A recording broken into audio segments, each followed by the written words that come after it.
All right, this is before we begin. I'm trying to get set up. I've got some paint liner things. You can pick these up. There's 3 that come in a pack at Home Depot. I think it cost me like $4 and some change for 3 of them. The liners are cool because you can put it in your tray. The tray gives you the rigidity, but the liners you can just toss whenever you're done. I like these because they have the built-in strainer. You don't necessarily have to use this part. This came in the little kit where I bought my pan. I just set it up here for funsies. I'm probably not going to have to use this at all. This right here, like I said, has the thing where if you want to get some excess paint off, you just roll it over these and it falls down in this tray. So that's pretty good. We went with a Valspar. This is a eggshell finish. And I think the color we decided was called Changing Seasons.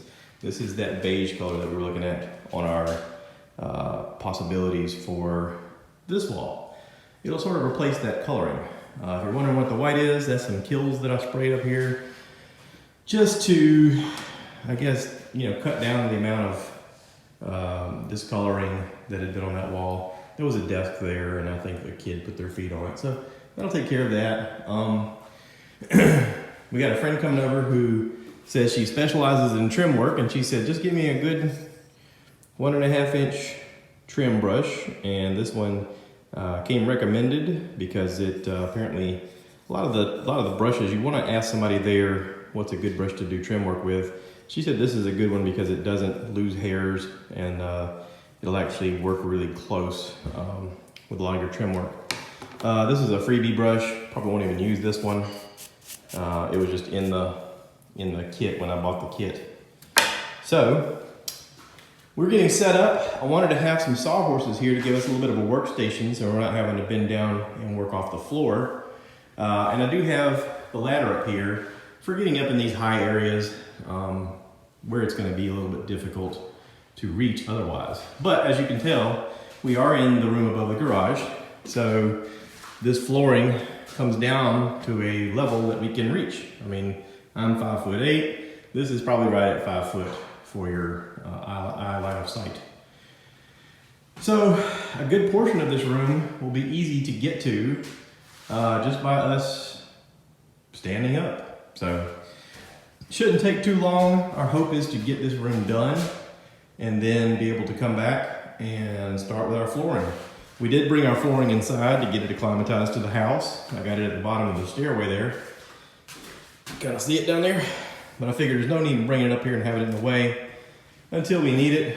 So, yeah, stick around for more. What did you say? All right, so paint is on the walls. This room's gonna take on a whole different look. Now we're getting ready to put down some flooring. And yeah. Okay, so if you remember, this wall is the wall that I showed in the video that had all of the Kills on it. Kills is actually pretty tough to cover. We had to go over it probably with 3 or 4 layers with the roller. Our friend Cheryl showed up and she brought some paint supplies. She said she loves to paint, so that was actually very helpful. We started off, Cheryl and I started doing trim work while my wife started rolling, and it made fast work out of this. I want to say we started around 11, and we were able to take a lunch break and then come back and finish it up. And yeah. It was really helpful to have Cheryl's expertise. And as you can see, the color blended into the wall very nicely. We even did the little makeshift closet access to the attic. I did the door also, because that was just bare plywood. I still need to put like some insulation and redo this door a little bit so that it's a little more efficient. But that's going to come later. I also, while the girls were out here, I was doing the bathroom. Turn on the lights. Woo.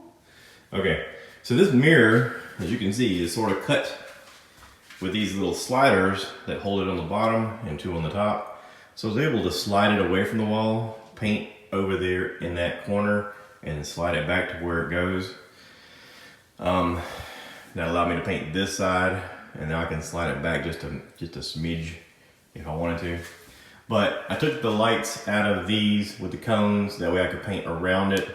I didn't want to necessarily take the light down because I needed some light in here.